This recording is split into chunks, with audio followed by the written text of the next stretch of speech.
In today's news, the National African Students Association launched the Equal Students Funding for All in Rundu.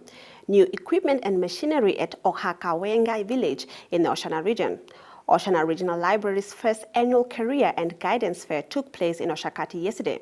These stories and more coming up later in the broadcast. Now I am Glenna Rashipura and this is NMH at 1, where we bring you up to speed with current events and news making headlines. Stay tuned, we'll be right back. Ladies and gentlemen. Yeah, welcome to another exciting edition.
In our latest news, suspension letters were issued to 23 employees of our Broma Fishing Industries Lunan Bay vessel in Walvis Bay on 17th February.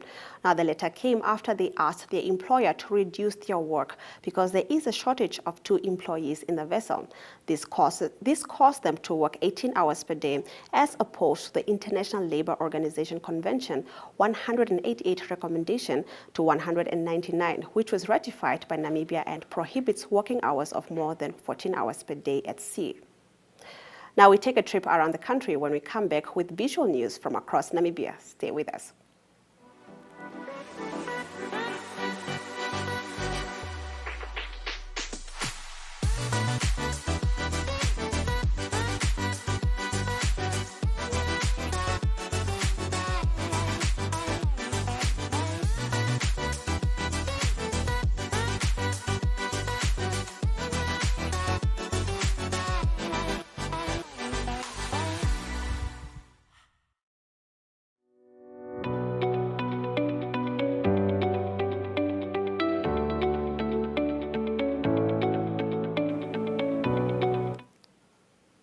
Welcome back. Now we get right into visual news. Now, the National African Students Association, NSA, launched the Equal Students Funding for All in Rundu on Monday. According to NSA's Vice President, Paulus Vihemba, the initiative was necessitated by the challenges students face in terms of securing funding from government. Kenya Kambwe was there.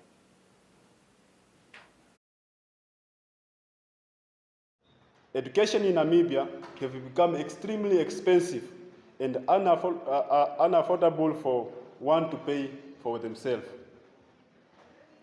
Now, statistics shows that 90% of the students in Namibia, they are funded by NSFAF.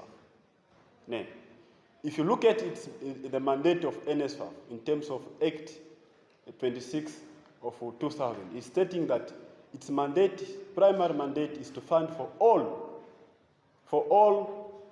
students who are studying at recognized institutions. Who will recognize those institutions? It's the Ministry of Higher Education. And also, even though your institution is recognized, they also claim that you should first be the course that you are doing should be first be accredited by NSFAF. Now, however, today we still have a large number of students which are not being funded by NSFAF. So we need to ask our question: why is it that we still have a number of students, while we have many of the students, they are still doing courses that are recognized by NQA, and they are studying at institutions which are approved by the Ministry of Education and NQA. But why do we still have this large number of students? So you know, if you look at this, the dates, students who are not being funded by NSFAF, they end up accumulating large number of dates. You know, education, as I've already said in Namibia, is very expensive. I think one of you can already attest. If you are not being funded by NSFAF, especially from UNAM, I know a course takes 24,000. Ne? If you are doing nursing, some of them, they even go to 34,000. Now, we have thousands of students which are funding for themselves. Now, this issue it's denying students access education. So, which results to psychological effect. Many of the students, we have seen many of the students, I think last year, many of the students, they committed suicide because of that psychological effect. That's why we want to bring up a discussion in terms of to identify the main factors. What leads to the student to be self-funded.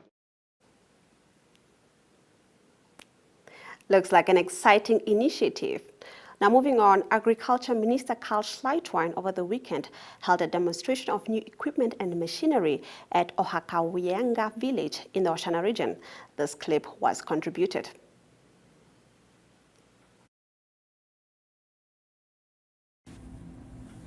Agriculture Minister Kali Schleitwein last weekend launched an equipment program in the Oshana region to help enhance agricultural productivity and to reduce imports of staple foods into Namibia. He said that the project has two key subcomponents, namely agricultural mechanization and certified seed system improvement. He added that the project will also help to facilitate job creation and enhance household income while improving the livelihoods of people in rural areas.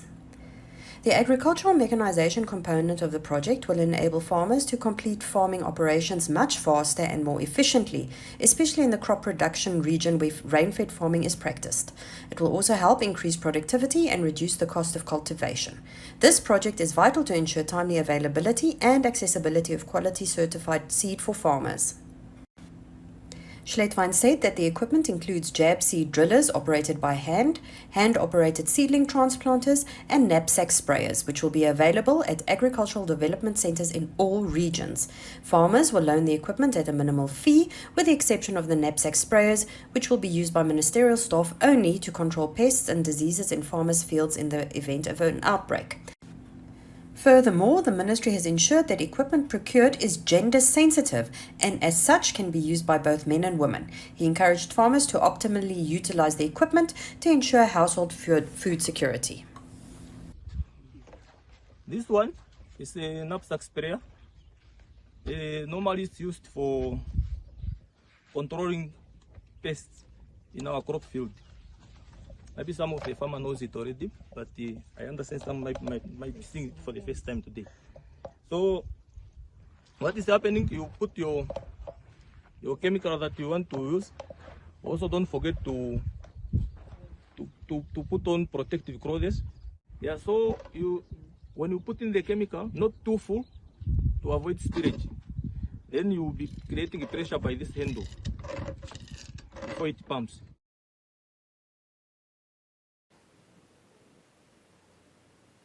Now, Linda Amadila, librarian at the Oshana Regional Library, spoke to Tonohole Mongoba about their first annual Career and Guidance Fair, which took place in Oshakati yesterday. The event had a number of different speakers from various institutions that provided the attendees with valuable information on penetrating the competitive job market. Let's have a look.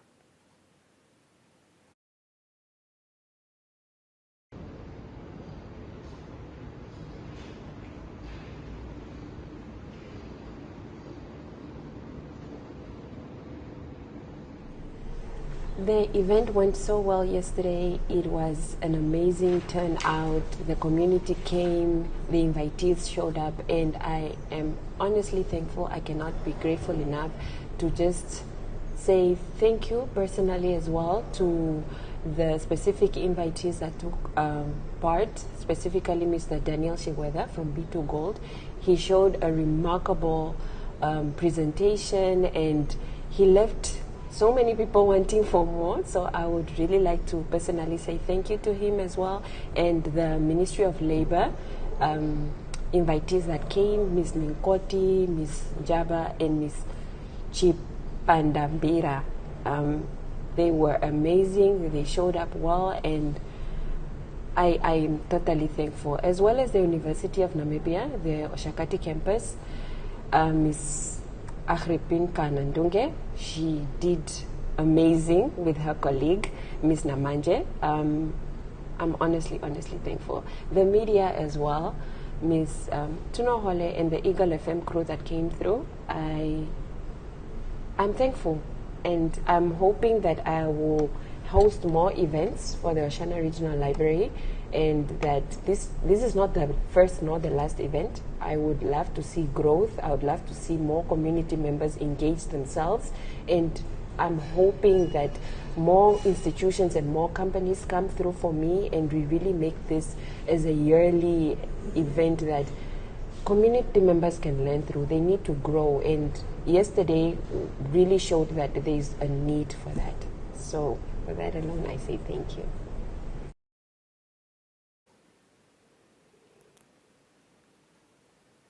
And with that, we have concluded our visual news segment for the day. When we return, we'll be taking a sneak peek inside today's daily print publications. But first, a quick ad break. Choose your Flex package with Paratus today. Sign up for ultra-fast fiber with the convenience of mobile LTE. That's 2 products in one bundle. It's new, it's one bill, and you can stay connected in more than one location. For more information, visit paratus.africa/NA.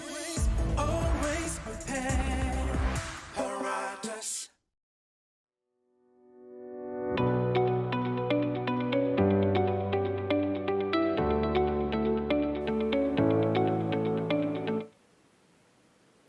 Thank you for staying with NMH at 1.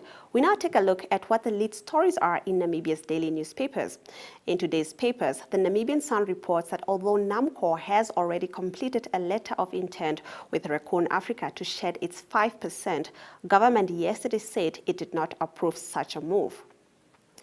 Now, on page 3 of the Namibian Sun, it is reported that close to 80 Namibians appeared in court with regards to wildlife crime-related charges this month. Now, during the first 3 weeks of February, 9 new wildlife crime cases were registered and suspects were arrested in connection with these crimes. Now, the Republican reports that the Oud-Clever and Least Group, O&L, and CMB Tech from Belgium are working together to start a green hydrogen plant at a cost of 300 million Namibian dollars in Walvis Bay by the end of 2023. The partnership between the 2 private companies was announced in the capital yesterday and will be known as Clean Energy Namibia. Now, the Republican reports that stool samples have been sent to laboratories for testing to see what the possible cause of several cases of severe diarrhea and vomiting was. These cases were reported in, among others, Windhoek and Swakopmund. The results of the tests are not yet known. Some of the cases of severe diarrhea and vomiting were so severe that people had to be admitted to the hospital. Now, the Allgemeine Zeitung also reports about the announcement that the O&L together with CMB Tech will create the first hydrogen production plant in the Erongo region. The Allgemeine Zeitung also reports that scientists have called on the government to ban anchovy fishing for at least 10 years and introduce additional comprehensive reforms. It is feared that the sardine population will be completely decimated, even with low fishing. The Namibian reports that the Anti-Corruption Commission has questioned the SWAPO Party Youth League over a letter allegedly written by former Justice Minister Saki Shangala calling for anti-American protests. The Namibian reports that the Anti-Corruption Commission has questioned the SWAPO Party Youth League over a letter allegedly written by the Justice Minister Saki Shangala. Now, the Namibian also reports that the Namibians need to brace themselves for tight financial times ahead as analysts forecast that the government will continue to tighten its belt through its fiscal consolidation in the forthcoming national budget to be tabled tomorrow. Now, in the new era, it is reported that one of the experts who crafted the new education curriculum says there is no ground to question the quality of the new Namibia Senior Secondary Certificate Ordinary Curriculum as its benchmark against the International General Certification of Secondary Education. Now, in the new era, it is reported that workers at Erindi have threatened to go on strike after 16 of their colleagues were dismissed while addressing allegations of brutal forms of exploitation, which they likened to the dark days of apartheid. Now, according to the Market Watch, if legal steps taken by Trustco Group's holdings do not succeed, the JSE will suspend the listing of its shares on 11 March this year. Some great stories lined up in our daily newspapers. We stay with economic news right after the break.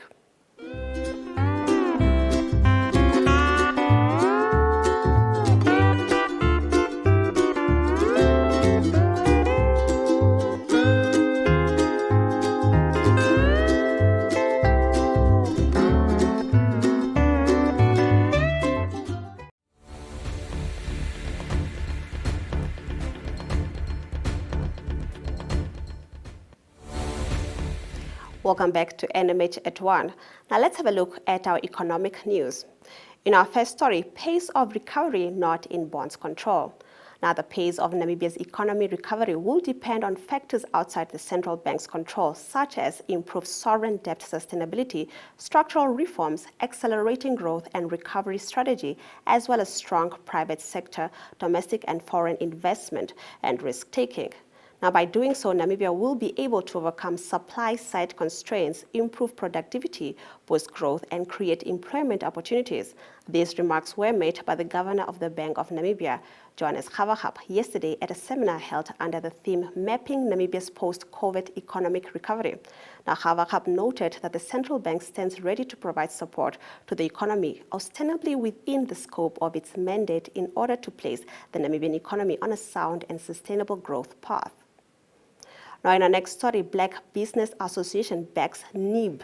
Now, the Black Business Leadership Network of Namibia, BBLN, has thrown its weight behind the new Equitable Economic Empowerment Bill. Chairperson of the BBLN, Eliphas Simon, said there is a need for financial sector to be lenient and desist from repossessing properties from defaulters. Simon said they are also keen to contribute to economic blueprints, including the National Development Plan 4 and 5, the first and second Harambee Prosperity Plan, Vision 2030, and the Namibia Investment Promotion Bill of 2020.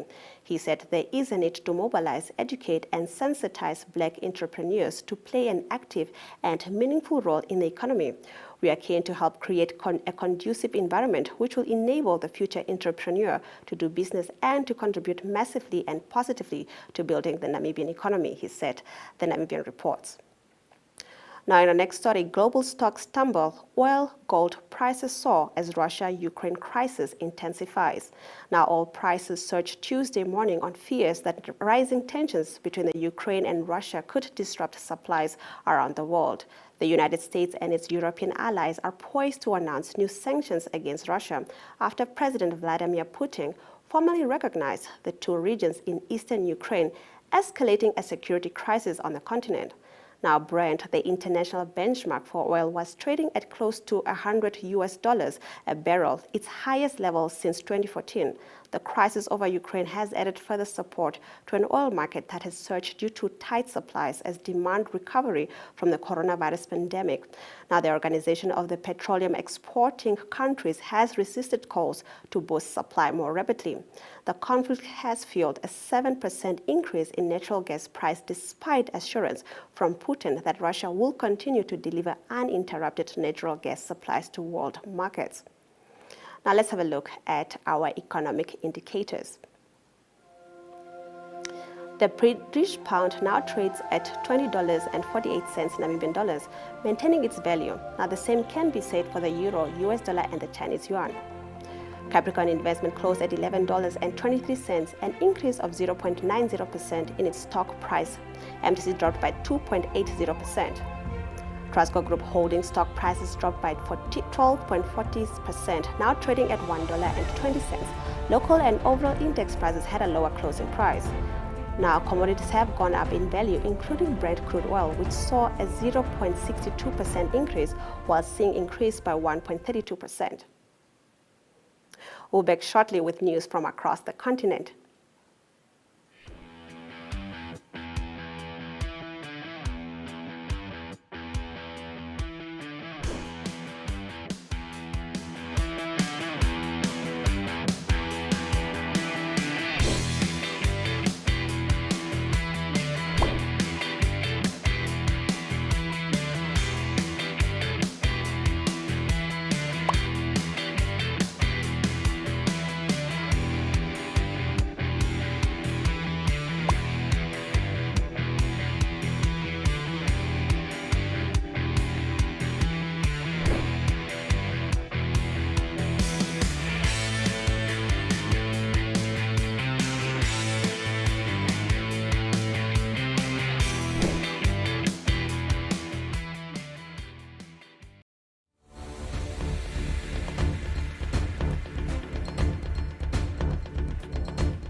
Thank you for staying with NMH at 1.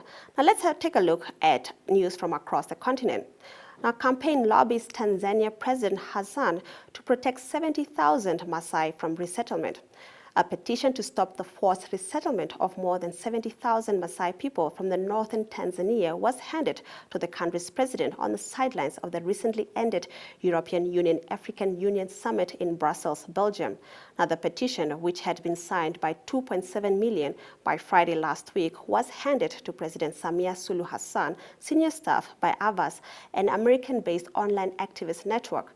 Now, in an interview with News 24, Sarah Morrison, AVA's campaign director, said they intended to draw the president's attention and show her international solidarity against the government's intention to resettle the Maasai people. Now, on 21 January, the Tanzanian government revealed plans to evict 70,000 Maasai people from their 150,000 kilometers ancestral lands in Ngorongoro Conservation Area and Lolilondo in the Arusha region. Now, in the next story, Madagascar's latest cyclone to land with 170 kilometers an hour wind speeds. Now, Cyclone Eminati, moving quickly towards Madagascar, is expected to hit wind speeds of about 170 kilometers per hour. Now, the government's meteorological department announced this, adding this makes it the fourth major storm to slam into the Indian Ocean island in the month. Now, tens of thousands of people have already been displaced as a result of this year's cyclone season. Madagascar's National Office for Risk and Disaster Management said nearly 275,000 people were in the cyclone's path. Now, the National Meteorological Office said in its bulletin that the cyclone would make a landfall on the eastern coast of the island late on Tuesday, continuing through the central highlands and move out to sea in the Mozambique Channel today. Now, the island is still reeling from the effects of Cyclone Batirai, which hit on 5 February, killing 124 and damaging or destroying homes of 124,000 people. Now, in our next story, Mali's parliament approves 5-year democratic transition plan.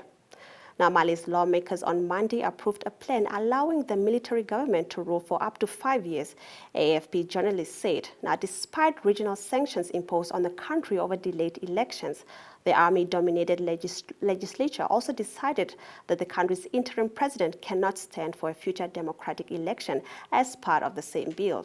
Now, after staging a coup in the impoverished Sahel state in August 2020, Mali's military rulers initially promised to stage a vote in February 2022. But in December last year, the military's government proposed staying in power for between 6 months and 5 years, citing security concerns. In response, the Economic Community of West African States last month imposed a trade embargo and closed its borders with Mali. Now, the potential bloc has called the potential length of the transition unacceptable. We'll be right back with more news right after the break. Have you received a loan from NSFAF?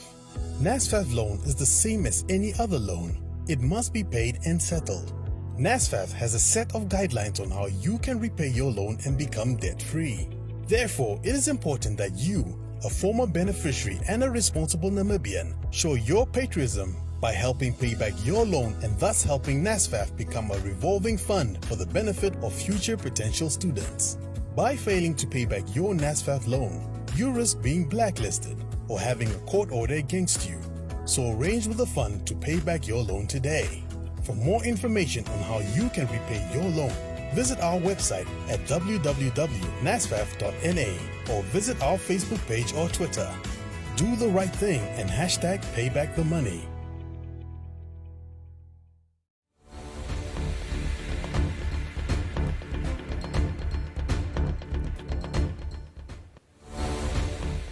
Welcome back to NMH at 1. Now let's take a look at international news stories. Now, in our first story, U.S. sanctions Russia for beginning invasion of Ukraine. Now, U.S. President Joe Biden on Tuesday announced tough new sanctions against Russia for beginning an invasion of Ukraine, but said there was still time to avoid war, even as Vladimir Putin signaled to send troops beyond Russia's borders. Now, Japan and Australia followed suit early Wednesday with their own stringent penalties for Moscow and individuals connected with the aggression against Ukraine, with Australian Prime Minister Scott Morrison targeting members of Russia's Security Council for behaving like thugs and bullies. Now, Russia's upper house, the Federation Council, gave Putin unanimous approval to deploy peacekeepers to 2 breakaway Ukrainian regions, now recognized by Moscow as independent and potentially into other parts of Ukraine. Now, Biden announced what he called the first tranche of sanctions, including steps to starve Russia of financing and targeting financial institutions and the country's elites. Now, in our next story, South Korea's presidential frontrunner seeks to reset China's ties with extra THAAD missile system. Now planned by South Korea's leading opposition presidential candidate to buy an additional THAAD U.S. missile system risk economic retaliation from China. His top foreign policy advisors said, but that would provide a chance to reset testy diplomatic ties. Now, Kim Sung-han, who advises Yoon Suk-yeol on foreign policy, also said North Korea is likely to resume weapon testing, but his team aims to devise a roadmap with significant and swift benefits for Pyongyang if it takes concrete actions to denuclearize. Relations between the South Korea and China have been frayed since the installation in South Korea of the U.S. Terminal High Altitude Area Defense System in 2017 to better counter North Korea's evolving missile threats. Now, China urged the equipment's powerful radar could penetrate into its territory and restricted economic and tourist exchanges, dealing a major blow to South Korea as its biggest trading partner. Now, in the next story, COVAX vaccine must supply outstrips demand for the first time. Now, the global project to share COVID-19 vaccines is struggling to place more than 300 million doses in the latest sign. The problem with vaccinating the world is now more about the demand than supply. Now, last year, wealthy nations snapped most of the available shots to inoculate their own citizens first, meaning less than a third of the people in low-income countries now have been vaccinated so far, compared with more than 70% in richer nations. Now, as supply and donations have ramped up, however, poorer nations are facing hurdles such as gaps in cold chain shortage, vaccine hesitancy, and a lack of money to support distribution networks, public health officials told Reuters. Now, in January, COVAX, the global vaccine program run by Gavi and the World Health Organization, had 436 million vaccines to allocate to countries, according to a document published in mid-February. Do stay tuned. We'll be right back right after the break.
Welcome back to NMH at 1. Now let's take a look at our local sports news.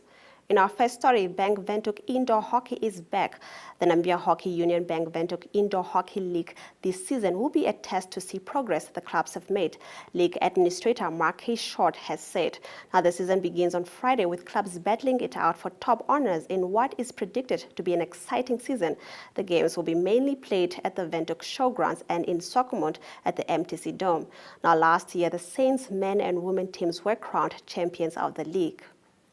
Now, in the next story, Oshinene Sports Club Alfonso Shitandi has expressed happiness towards the club's progress and development.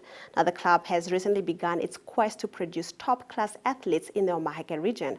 Now, the club had a few athletes competing at Athletic Namibia's Grand Prix at the weekend in Rietfontein.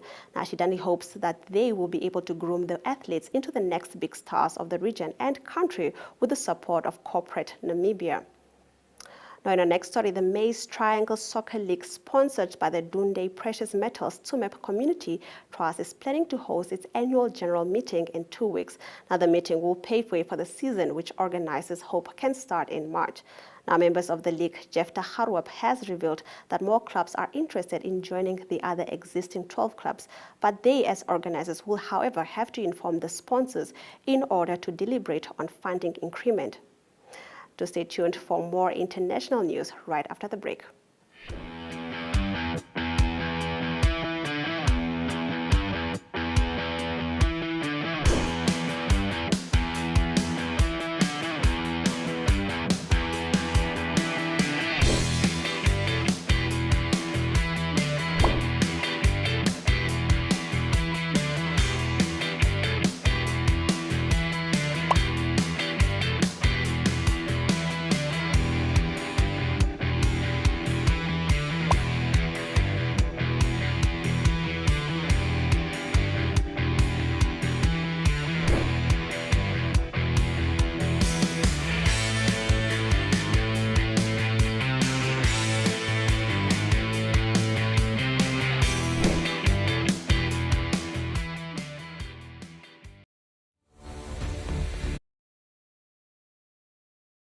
Now let's take a look at our international sports news.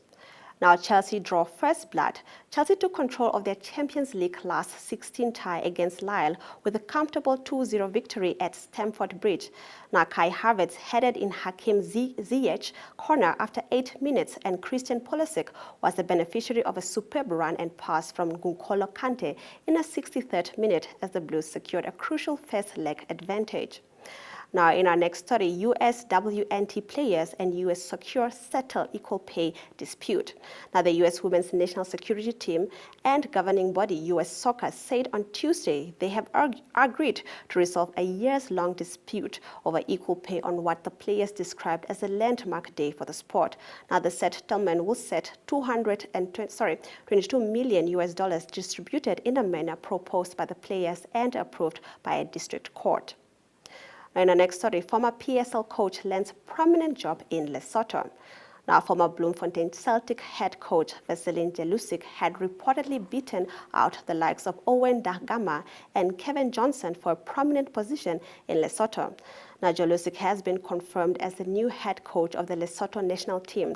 The Serbian replaces another South African coach, Thabo Senong, who resigned from the position last year to join Sekulune United in the DStv Premiership. Let's have a look at our weather forecast. Now, thunder showers are predicted in the northern part of Namibia, while sunshine prevails in the central region.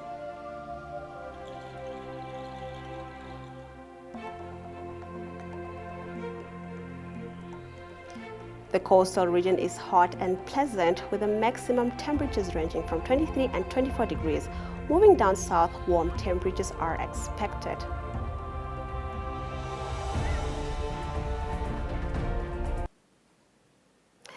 Do stay tuned for highlights right after the break.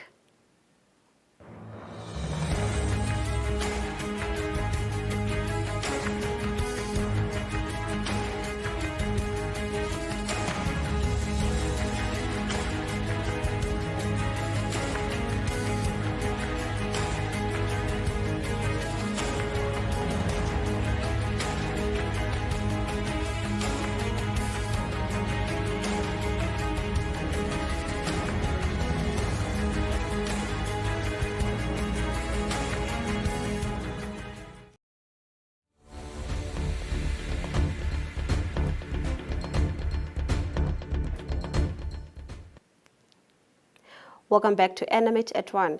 If you've just joined us, here are the main takeaways from today's show. Now, suspension letters were issued to 23 employees of Abroma Fishing Industries, Lunan Bay vessel in Walvis Bay on 17th February.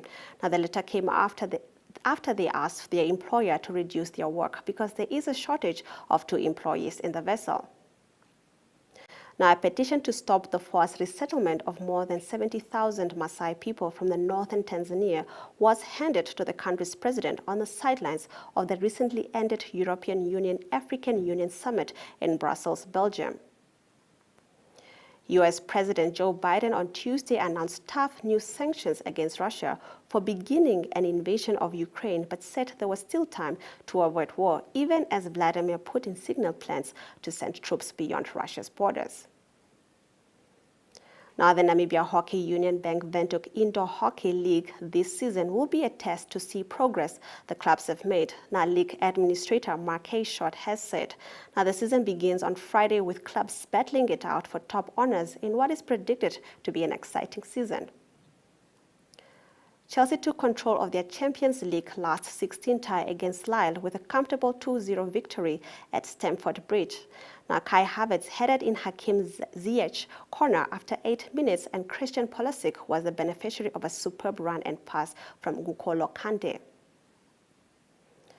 Now, the pace of Namibia's economic recovery will depend on factors outside the central bank's control, such as improved sovereign debt sustainability, structural reforms, accelerating growth and recovery strategy, as well as strong private sector, domestic and foreign investments and risk-taking.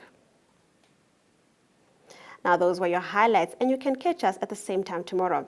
I am Glenn Rashipura, your lunchtime companion, and I look forward to taking you through the latest news and current affairs in Namibia, Africa, and beyond, right here on NMH at 1.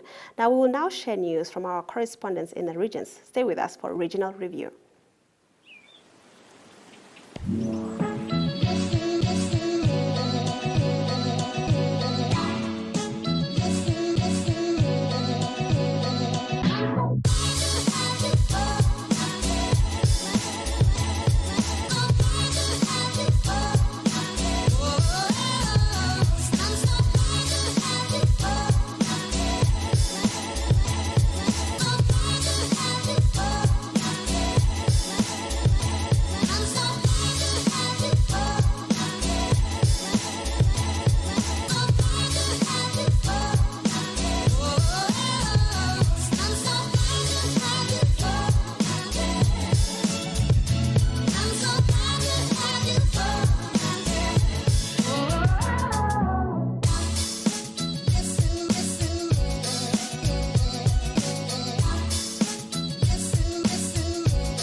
Welcome back, viewers. My name is Monique Adams and I am the South Correspondent for Namibia Media Holdings.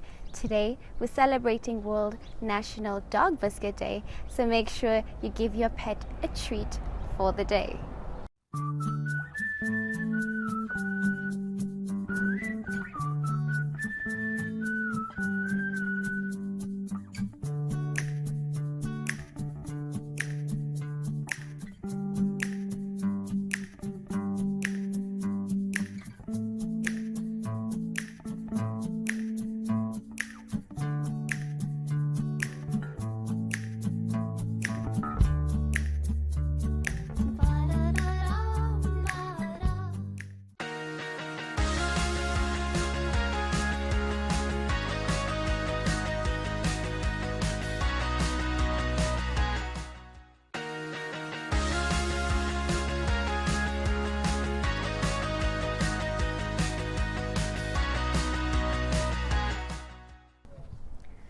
First up, we take a trip to the coastal town of the southern region, Lüderitz, and we go back in time and go to Shark Island and capture the moments and film its history. So enjoy the video. Now we take a look at Shark Island, which is in the coastal city of Lüderitz in Namibia.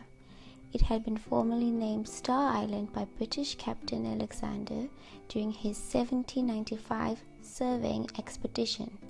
The island was site of Shark Island Death Camp. It was Namibia's first large-scale death camp.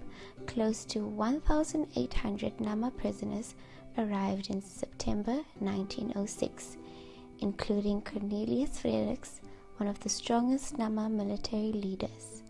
Shark Island has been called the blueprint for what the Nazis did later, long before Hitler or the Nazis.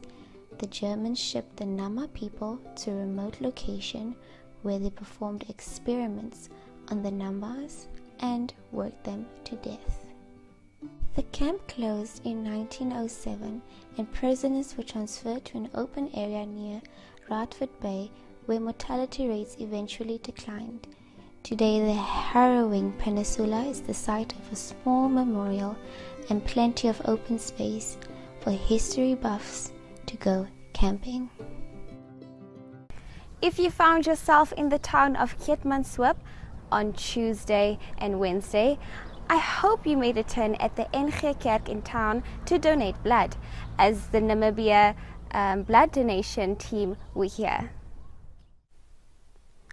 The Namibian blood donation group came on the 22nd of February on Tuesday in Keetmanshoop with the need of more than 261 blood donations as the blood bank is experiencing a critical shortage.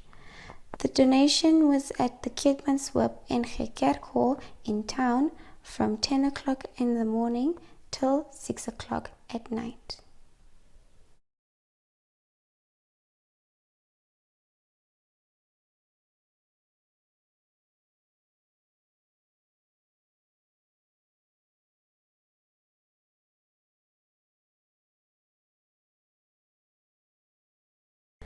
Now we head over to Lüderitz, where the community members of Lüderitz had a peaceful demonstration. From peaceful demonstration, it turned into violence. Here is some footage of the event. Early afternoon in Lüderitz on the 21st of February, residents of the town made a peaceful demonstration which later turned into violence to demand an arrest and object to the granting of bail to the subsequent suspect. This comes with the senseless killing of a farm worker, Edmund Mutete, from Area 7 in Lüderitz, who has been assaulted and left to die in the field. His body was found on the 13th of February 2022 at a rest tree approximately 50 kilometers outside Lüderitz on the way to Aus. The body was transported to Keetmanshoop and then Windhoek for an autopsy, whilst police investigation continue and no arrests have been made. The community members suspect that the killer appears to be a white farmer who owns a business in the southern harbour of the town.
Property Show provides viewers with the best-in-class property content, from looking for the perfect house to transforming it to the perfect home, with focus on interior designing, transforming your garden into a tranquil haven, to going green and having the funds and security of financing and insurance. The My In a Property Show has it all. Tune in and make your house a home with our monthly My In a Property Show on Wednesday evenings at 6:30 on all the NMH Facebook platforms and our website TV channel 1up2, 1up2.com.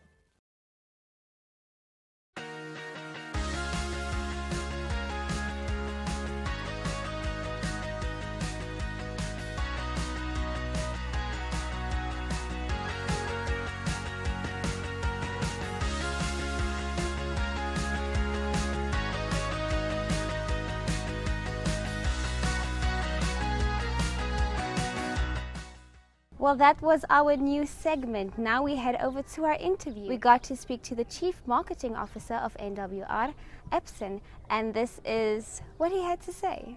Media Holdings. Currently, we are with the Chief Marketing Officer from NWR, Mr. Epson Kasuto. How are you? Thank you. I'm very well, thank you. So I said the name properly and the surname. Oh, very good. I'm actually surprised. I was trying to correct you. Yeah, I saw you jumped in there. Well, Mr. Kasuto, so let's just start with, what special offers does NWR have for people here in the southern region? What are the places that you can visit? All right. In the southern region, let's start from Hardap. Right 7 kilos out of Marindal, you have the Hardap Resort. That magnificent dam that you can visit. I say 7 kilos to make it that it is accessible for the locals, let's say from Marindal point of view. And then you can move on to the Namib Naukluft Park, where we have Naukluft Lodge. Very serene, very, I always like to say very exclusive. But in fact, not exclusive, but exquisite. Because you only have about 6 units, chalets, very well set up. And then, of course, you have a spacious camping site. And then from there, you can move on to the famous Sauces Flay, where we have a Sesrim campsite, as well as an eco camp called Sauces Dune Lodge. I think at the moment, and of course as a lesson from COVID, we have good offerings for locals.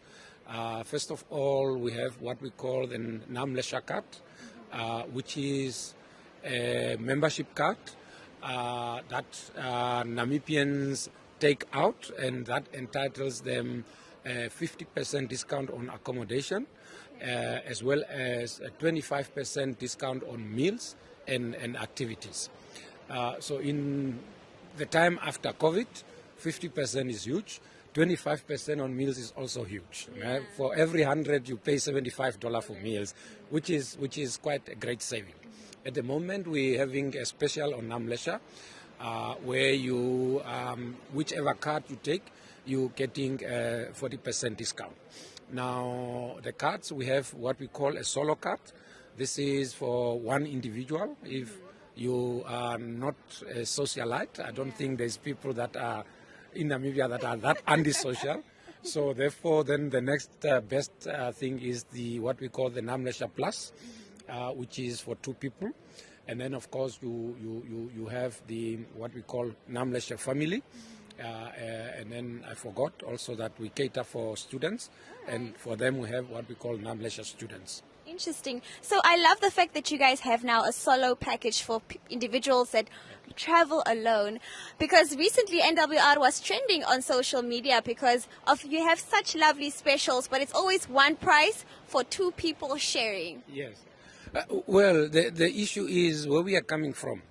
Our prices are per person, and it was viewed or regarded as a little bit pricey.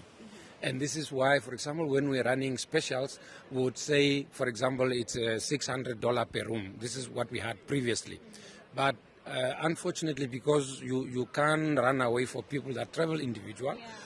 Currently now we have on the lowest range of our unit types, which we call bush chalet, where it goes for $550 per person, including breakfast.